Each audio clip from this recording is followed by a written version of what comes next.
Welcome back to our story. Ah, Here it is. It's actually 10 minutes early today. It's Tuesday, not Wednesday. It's Tuesday, and I actually have a online grad school class that meets at 7. So I need to do this a few minutes early. So thought I'd go ahead and start this at 6:20 today. Just holding up my sign again, just remind you that this is going to be chapters 10, 11, and 12 of Surviving the Applewhites by Stephanie Tolan. Test number 60652. Yes, 60652. This is level 5.5 book. 7 points. Pay attention to this story. Enjoy the story. I hope you're really enjoying the story. Get something out of it. I'm trying to have fun reading it. I particularly like to read the dialogue of Destiny, because he talked really fast and he asked a lot of questions. He just reminds me of me in class, and then sometimes I just talk like this above the wall. And it's just, I love it. Destiny's a lot of fun. Jake. I like Jake. Jake Semple. Jake is interesting. And just like most of the bad kids, he's just misunderstood. There's just a lot to him. I think we can all sometimes find a little of ourselves in a Jake Semple. ED. Ugh. She's so over the way that the rest of the Applewhite gang are just kind of la-di-da, just do their own thing, and they make their own curriculum, and they are just wonderful. I like them. I like this family. I like Jake. I like the family. Really interested in Jeremy Bernstein, the guy who's there to interview not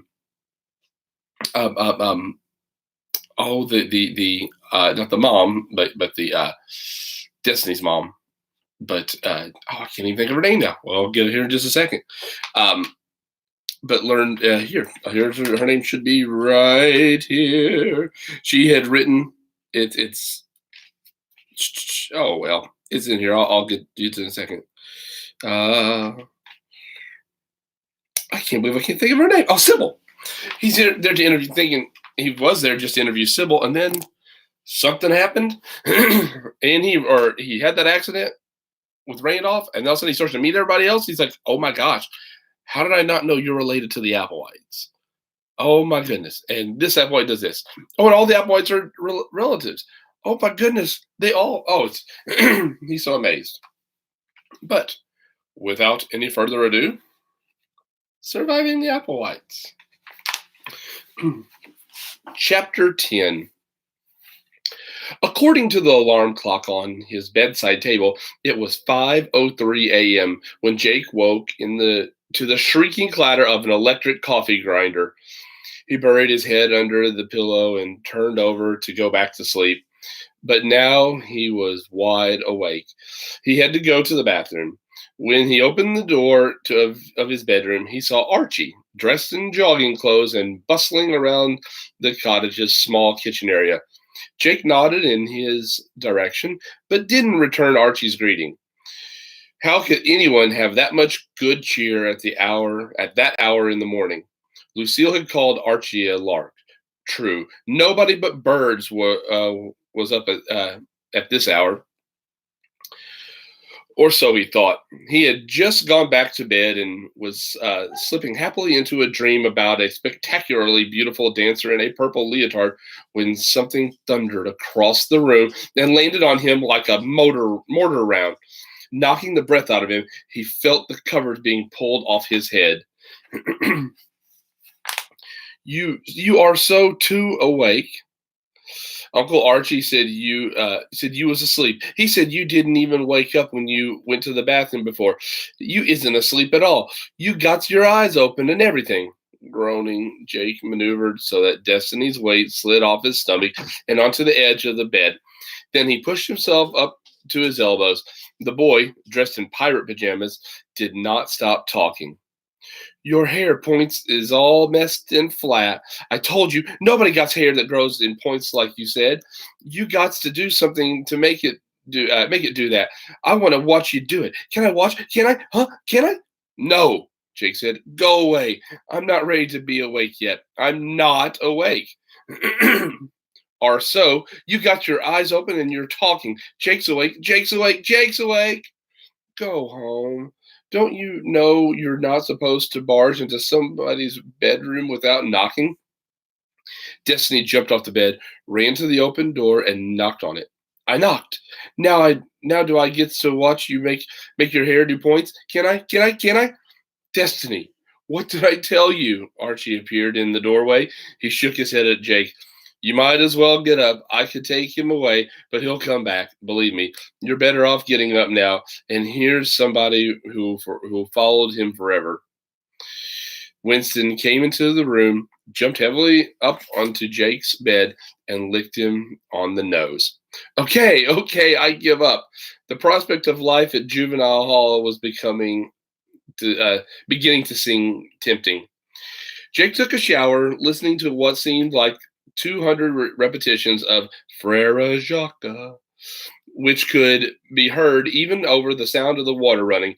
He got dressed and then let Destiny sit on the edge of the tub while he gelled and combed his hair into its all-over porcupine points. It was somehow a lot harder to do with somebody watching. Winston lay on the damp bath mat, his nose between his paws, his eyes focused on Jake as if the jar of gel were something to eat. Archie stuck his head in to tell them he was off to jog and do his morning Tai Chi. You can have breakfast here if you like. There's cereal. Or go up to the main house and see what's there. If anything, somebody else is bound to be up in a couple of hours. Destiny begged Jake to gel and spike his hair too, but Jake had no intention of becoming a hairdresser for a 4-year-old. He told Destiny that even with the gel, only teenage hair would stay up in points. Little kid hair won't do that. When Jake had finished his hair, Lucille still didn't seem to be up. Jake wasn't used to being up, dressed and ready for the day at this hour. He told Destiny to go back to the main house and take Winston with him. But that was like telling a tidal wave to turn around and go back out to sea. So he went into the kitchen and looked through the cupboards till he found a box of Cheerios and 2 bowls. You can eat with me, he told Destiny, who was singing Pop Goes the Weasel. Now, but after that, you have to go up to the house and get dressed. You don't want to spend the day in your pajamas. Destiny stopped singing long enough to say that he could spend the day in pajamas if he wanted to, and sometimes he did. Jake sighed. Ugh. It wouldn't be possible for Destiny to grow up to be a delinquent. There didn't seem to be any rules for him to break. That's kind of funny. How are you a delinquent if you don't have any rules? The only milk in the refrigerator was in a canning jar. He poured it on both bowls of Cheerios. When he put the first spoonful into his mouth, he spit it right back into the spoon. Ugh, what's the matter with this milk, he said. Destiny, chewing a mouthful perfectly cheerfully, shrugged. It's from the goatses, he said when he'd swallowed. Jake's Cheerios went to Winston. Okay, so we're seeing Jake. He's just getting up.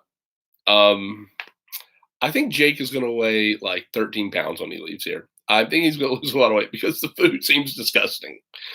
Or at least what we've seen so far. I don't know. Chapter 11. In the schoolroom, Edie was getting ready for the day's work. She was going to start the teaching opportunities part of the butterfly project because it would give Jake something to do that didn't involve any interaction with living creatures. If he didn't want to cooperate, it wouldn't be her fault. She brought a gallon jug of water, a bucket, a box of wheat paste, and a stack of newspapers to tear. She was going to make a papier-mâché caterpillar and chrysalis to teach Destiny about metamorphosis. Jake, his earphones pushed back onto his head, was slouched at his desk, now with Winston at his feet, doing his best to fend off Destiny's eternal questions. What kind of stuff did you put in your hair to make it red? Paint? How come you did red? Could you make it green instead?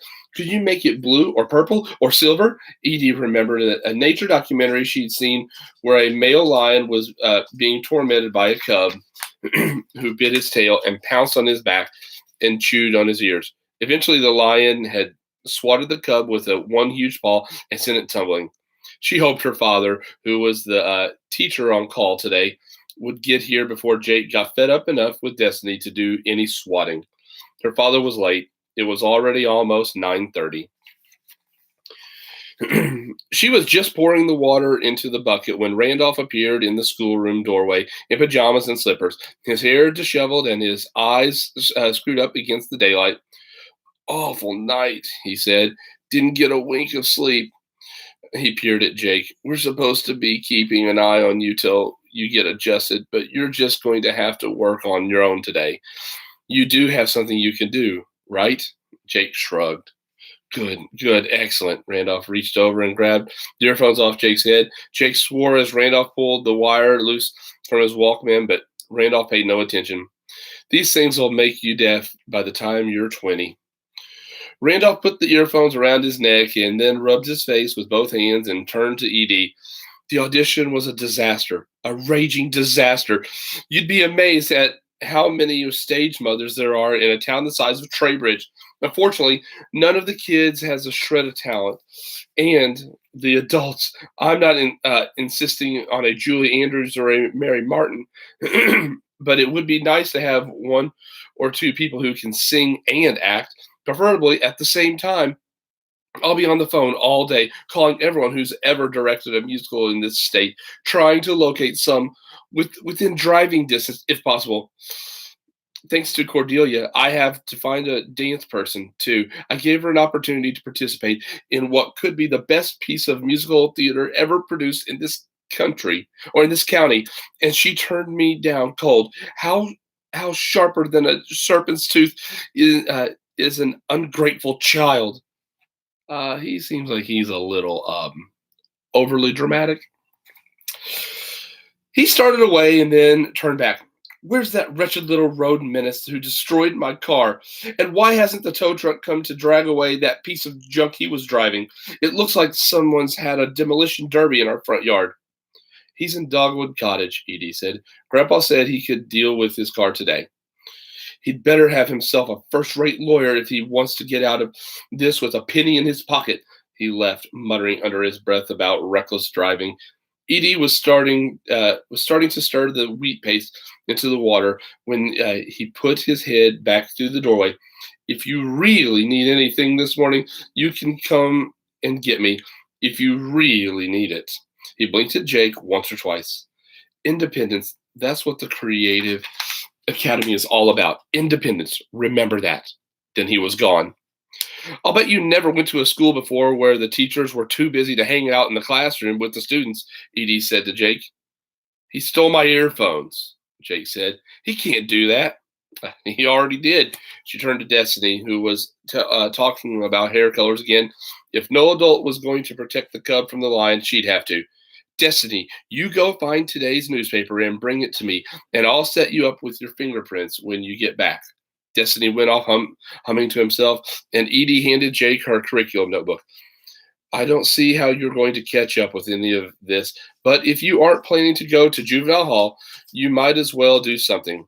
Butterflies of the Carolinas is over there on the computer desk, and there are a couple of butterfly websites you can check out."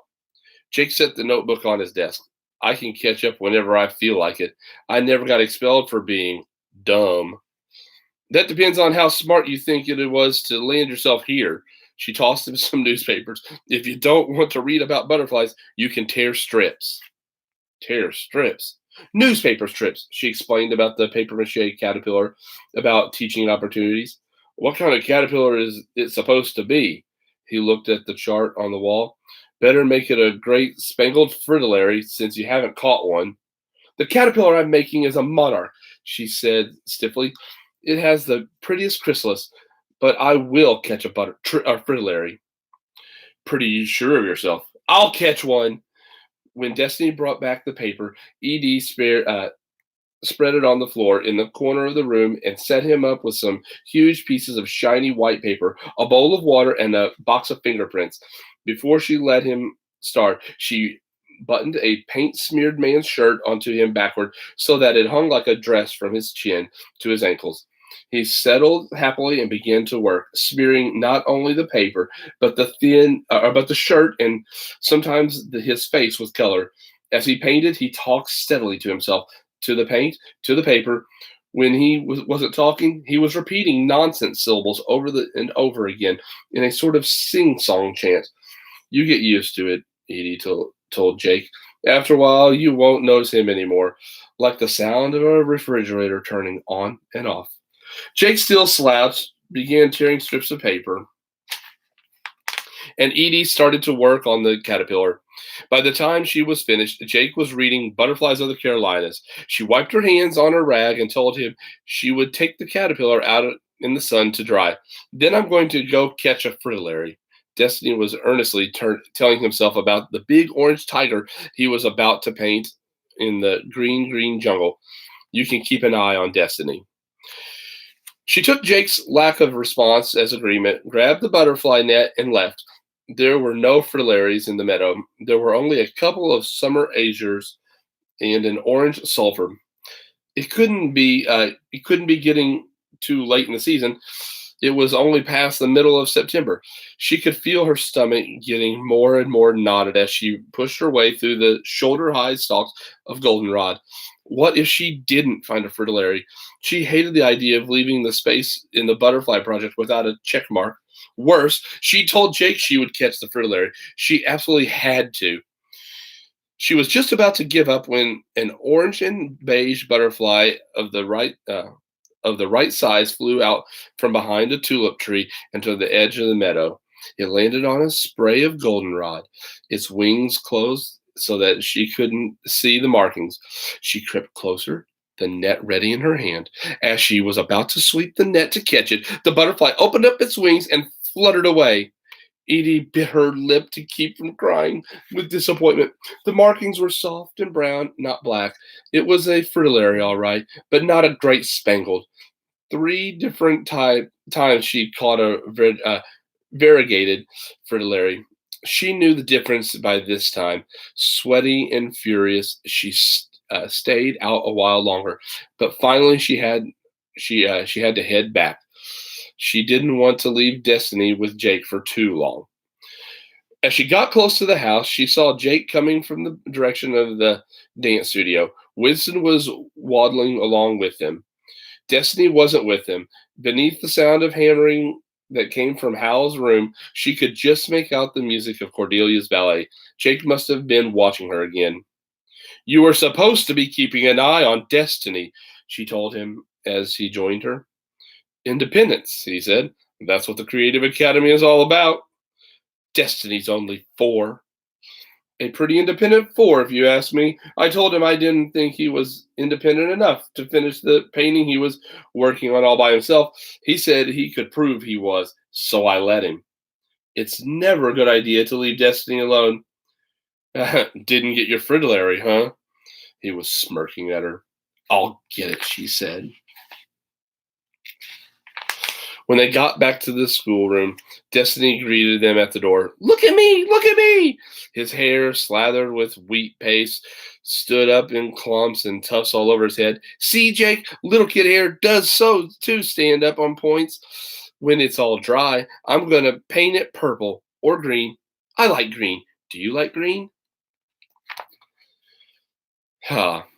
We can already see that Jake and Edie are clashing. Jake's actually not too dumb either. He knows how to kind of turn some words around. Independence. He brings up independence. That was kind of clever. Chapter 12. A week later, Jake stood in the bathroom of Wisteria Cottage, humming abstractedly to himself as he gelled his hair into points. He frowned in the mirror. He'd taken on this look so long ago that he could hardly remember himself any other way. But the truth was he was getting tired of doing this every day. It was one thing to go to so much trouble when people took notice, when it got him something he wanted, but here it didn't get him anything at all. Nobody cared. The only Applewhite who even noticed his hair anymore was Destiny, and that had gotten to be a major pain. The day with the wheat paste Destiny absolutely insisted on letting his hair dry that way, though Jake and Edie had kept him from painting it. Jake understood now why wheat paste was used to do paper mache. When it dried, it was like rock. Sybil Jameson had refused to take any motherly responsibility for the situation at all. You're the one who gave him the idea in the first place, she told Jake. You washed the stuff out. Jake had never handled a screaming, flailing 4-year-old before. It had taken an hour and a half of head soaking and hysteria to get all of the wheat paste out. And by that time, Jake had been as wet as eggs and exhausted as Destiny. That had been only the beginning. The next day, Destiny had painted his hair with green finger paint. The day after that, he'd used colored markers to give it rainbow stripes. Luckily, they were watercolor ones. Destiny was so prone to coloring things that weren't meant to be colored that permanent markers had been banned from the Applewhite household altogether. Nobody minded the boy spending the day with vividly colored hair, but Sybil insisted that the color be washed out before bed. Jake, of course, had to do it, and Destiny had turned it into a game of see how hard he could make it for Jake to get the job done. Very hard. The kid was incorrigible. What the Applewhites ought to do, Jake thought, was shave Destiny's head. Jake stared at his own hair. It was getting too long for this. Besides, the dark brown roots were showing now in a way that was starting to look scruffy instead of intentional. Then there was the problem of his clothes. It was hot out, sunny and hot and humid. Black clothes made it seem even hotter, and black clothes were the only clothes he owned. He'd worn the spiked collar only twice. It had made his neck sweat and then chafed it raw. Jake was beginning to feel he was disappearing altogether. Nobody except Edie and Destiny noticed when he swore. Destiny giggled, and Edie just sighed and shook her head. Nothing he'd done before to show people who he was and what he stood for worked here. He couldn't even chill out the way he used to. No TV to watch. His Walkman was useless without earphones. If he dared to smoke where he could be seen, somebody was sure to snatch away his cigarette. It wasn't only Zedediah who did it. Archie had, and Lucille too. Archie only snatched and stomped. But Lucille had delivered a 10-minute lecture, not on the dangers of cigarette smoking, which he'd heard about a zillion times before, but on the desecration of tobacco, which she said was sacred to American Indian spirituality. By the end of the lecture, she'd worked herself into tears about the wanton destruction of native culture in the Americas. Lucille Applewhite was such an incredibly cheerful person. It was actually painful to see her in tears. It wasn't the sort of feeling Jake was used to. So he'd taken one of his last cigarettes out into the meadow 3 days ago to find a place to smoke it in peace. There'd been no place to sit in the meadow. He'd found a log by the edge of the pond and settled himself there. Winston had gone along with him, and Jake had no sooner lit his cigarette and taken a nice, long, relaxing drag than the dog got himself stuck in the mud by the cattails and started howling as if he were being murdered. When Jake went to pull him out, he got stuck too. It was the smelliest, blackest, most disgusting mud he'd ever encountered, and it snatched one of his sneakers right off his foot. By the time he'd managed to crawl out and drag the dog free and find his sneaker, he was mucked from neck to toe.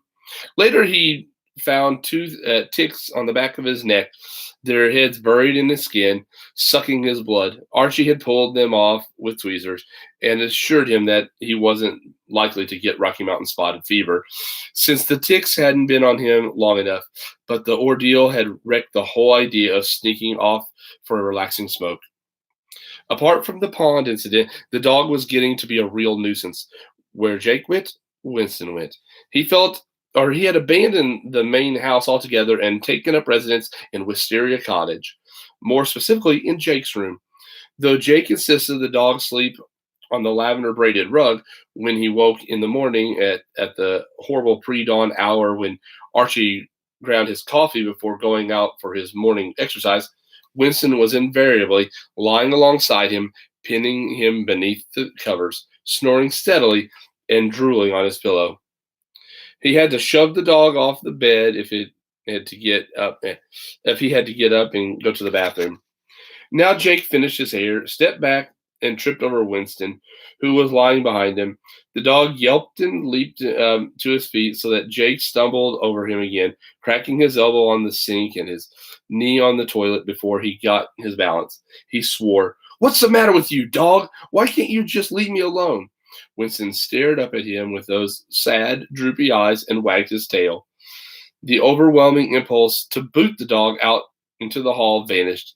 Jake reached down and rubbed the dog behind the ears. There, that proved it. The Jake he knew, the Jake he had always been, was disappearing, and there was nothing, nobody to put in his place. It's funny. With the lack of acknowledging some of his bad behaviors, they kind of go away. I'm telling you, Jake Semple is a misunderstood person. Very, very interesting. Where do you think this is going to go from here? If you want, leave a message down in the comments. If you're enjoying this story, if you've enjoyed others, please, please subscribe to this channel. If you know somebody else that might like these, tell them about these. Tell them about this channel. Have them come over, listen to my stories, or listen to the stories I've read. They're not mine. They're all our stories. They're different author stories. Share them. Subscribe to this channel. See where this goes. Well, on that note, I'm off to go work on my class. But I hope everybody has a safe and wonderful evening. And I will see you tomorrow at 6:30, back at our normal time. You all have a wonderful, wonderful evening. Bye.